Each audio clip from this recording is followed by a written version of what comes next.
حضرت برا بن عازب رضی اللہ سے روایت ہے کہ رسول اللہ صلی اللہ علیہ وسلم نے ہمیں مریض کی عیادت کرنے، جنازے کے ساتھ جانے،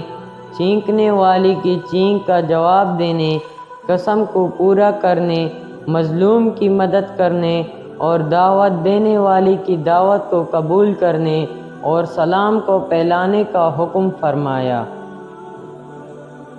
حضرت ثوبان رضی اللہ سے روایت ہے کہ نبی اکرم صلی اللہ علیہ وسلم نے فرمایا، بالنسبہ جب مسلمان اپنے مسلمان بھائی کی عیادت کرتا ہے، وہ واپس لوٹنے تک جنت کے تازہ پھلوں کے چننے میں مصروف رہتا ہے۔ آپ سے پوچھا گیا کہ حرفۃ الجنت کیا چیز ہے؟ تو ارشاد فرمایا، اس کے تازہ پھل چننا۔ حضرت انس رضی اللہ سے روایت ہے کہ انہوں نے ثابت رحمۃ اللہ سے کہا، کیا میں تم کو رسول اللہ صلی اللہ علیہ وسلم کا بتایا ہوا دم نہ کروں؟ انہوں نے کہا، کیوں نہیں؟ تو حضرت انس رضی اللہ نے اس طرح پڑھا، اللہم رب الناس،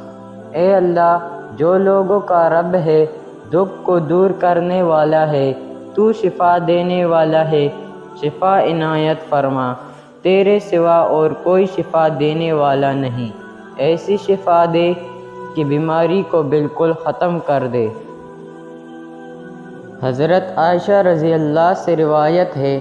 کہ میں نے رسول اللہ صلی اللہ علیہ وسلم کو موت کے وقت دیکھا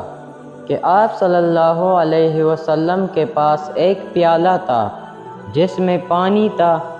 اس میں اپنا ہاتھ داخل فرما کر اس پانی کو چہرے پر ملتے اور فرماتے، اے اللہ موت کی سختی ہو اور بے ہوشیوں میں میری مدد فرما۔ حضرت ابو ہریرہ رضی اللہ سے روایت ہے کہ نبی اکرم صلی اللہ علیہ وسلم نے فرمایا، جو آدمی جنازے پر اس کی نماز پڑھے جانے تک حاضر رہا، اس کے لیے ایک قرات اجر ہے،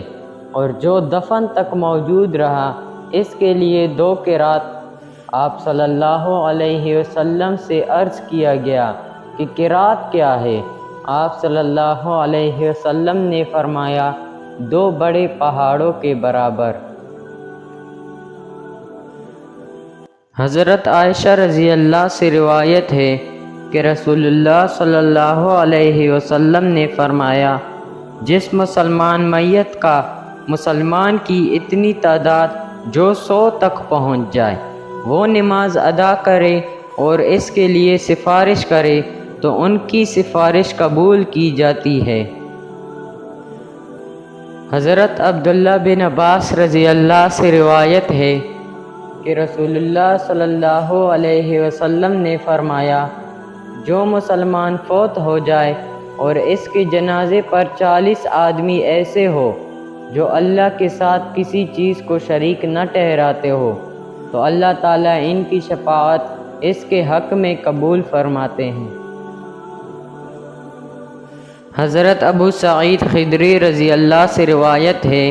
کہ رسول اللہ صلی اللہ علیہ وسلم نے فرمایا، جب چارپائی رکھ دی جائے اور لوگ اس کو اپنی گردنوں پر اٹھا لیں، اگر وہ میت نیک ہے تو یوں کہتی ہے، مجھے آگے بڑھاؤ، اور اگر وہ بری ہے تو کہتی ہے، افسوس تم مجھے کہاں لے جا رہے ہو۔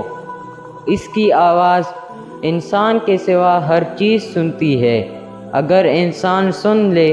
تو وہ بے ہوش ہو جائے گا۔ حضرت ابو مسعود رضی اللہ سے روایت ہے کہ رسول اللہ صلی اللہ علیہ وسلم نماز میں ہمارے کندھوں کو چھو کر فرماتے، برابر ہو جاؤ، آگے پیچھے مت ہو، ورنہ تمہارے دل ٹیڑھے ہو جائیں گے، اور تم میں سے میرے قریب وہ لوگ ہو جو عقل و سمجھ والے ہو، پھر جو ان سے قریب ہے، اور پھر وہ جو ان سے بھی قریب ہے۔ حضرت ام حبیب رضی اللہ سے روایت ہے کہ رسول اللہ صلی اللہ علیہ وسلم نے فرمایا، جس نے ظہر سے پہلی کی 4 رکعت اور اس کے بعد کی 4 رکعتوں کی حفاظت کی تو اللہ تعالیٰ اس پر آگ کو حرام فرما دیں گے۔ حضرت عبداللہ بن صاحب رضی اللہ سے روایت ہے کہ رسول اللہ صلی اللہ علیہ وسلم زوال کے بعد ظہر سے پہلے 4 رکعت ادا فرماتے تھے اور فرماتے تھے، یہ ایک ایسی گھڑی ہے جس میں آسمان کے دروازے کھولے جاتے ہیں اور میں یہ پسند کرتا ہوں کہ میرا اس میں کوئی نیک عمل اوپر چڑھے۔ حضرت علی بن ابی طالب رضی اللہ سے روایت ہے کہ نبی اکرم صلی اللہ علیہ وسلم عصر سے پہلے 4 رکعت ادا فرماتے تھے اور ان کے درمیان مقرب فرشتوں اور جو ان کے پروردگار مومن اور مسلمان ہیں ان پر سلام کے ساتھ فاصلہ فرماتے۔ حضرت عبداللہ بن معفل رضی اللہ سے روایت ہے کہ نبی اکرم صلی اللہ علیہ وسلم نے ارشاد فرمایا کہ تم عارف سے پہلے نماز پڑھو، اور پھر تیسری مرتبہ فرمایا جو آدمی چاہے ان نفلوں کو ادا کرے۔ حضرت انس رضی اللہ سے روایت ہے کہ میں نے رسول اللہ صلی اللہ علیہ وسلم کے بڑے بڑے صحابہ کرام کو دیکھا کہ وہ مغرب کے وقت ستونوں کی طرف جلدی کرتے ہیں۔ حضرت انس رضی اللہ سے روایت ہے کہ ہم رسول اللہ صلی اللہ علیہ وسلم کے زمانے میں سورج کے غروب ہونے کے بعد اور مغرب سے پہلے 2 رکعتیں پڑھتے تھے۔ ان سے پوچھا گیا، کیا رسول اللہ صلی اللہ علیہ وسلم نے بھی ان کو ادا فرمایا؟ ان لوگوں نے فرمایا، حضور صلی اللہ علیہ وسلم ہمیں پڑھتے ہوئے دیکھتے تھے، لیکن آپ صلی اللہ علیہ وسلم نے نہ تو ہمیں حکم دیا اور نہ ہی ہمیں منع فرمایا۔ حضرت عبداللہ بن عمر رضی اللہ سے روایت ہے کہ نبی اکرم صلی اللہ علیہ وسلم نے فرمایا، تم اپنی نمازوں کا کچھ حصہ نفلی اپنے گھروں میں مقرر کرو اور ان کو قبریں مت بناؤ۔ حضرت عائشہ رضی اللہ سے روایت ہے کہ نبی اکرم صلی اللہ علیہ وسلم جب رات کو نماز پڑھتے تو میں ان کے سامنے لیٹی ہوتی تھی،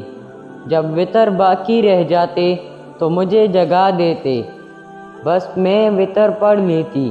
مسلم ہی کی دوسری روایت میں ہے کہ جب وتر باقی رہ جاتے تو آپ صلی اللہ علیہ وسلم فرماتے، اے عائشہ اٹھ اور وتر پڑھ۔ حضرت ابو ہریرہ رضی اللہ سے روایت ہے کہ میرے خلیل صلی اللہ علیہ وسلم نے ہر مہینے 3 دن کے روزے رکھنے، چاشت کی 2 رکعتیں پڑھنے اور سونے سے پہلے وتر پڑھنے کی نصیحت فرمائی ہے۔ حضرت زید بن ارقم رضی اللہ سے روایت ہے کہ آپ صلی اللہ علیہ وسلم نے کچھ لوگوں کو چاشت کی نماز پڑھتے دیکھا تو فرمایا، ان لوگوں کو معلوم ہے کہ نماز اس وقت کے علاوہ دوسرے وقت میں افضل ہے، بے شک رسول اللہ صلی اللہ علیہ وسلم نے فرمایا، رجوع کرنے والوں کی نماز اس وقت ہے جب اونٹ کے بچوں کے پاؤں جلنے لگے۔ حضرت ابو قتادہ رضی اللہ سے روایت ہے کہ رسول اللہ صلی اللہ علیہ وسلم نے فرمایا،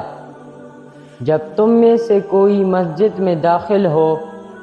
تو وہ نہ بیٹھے یہاں تک کہ 2 رکعت نماز پڑھ لے۔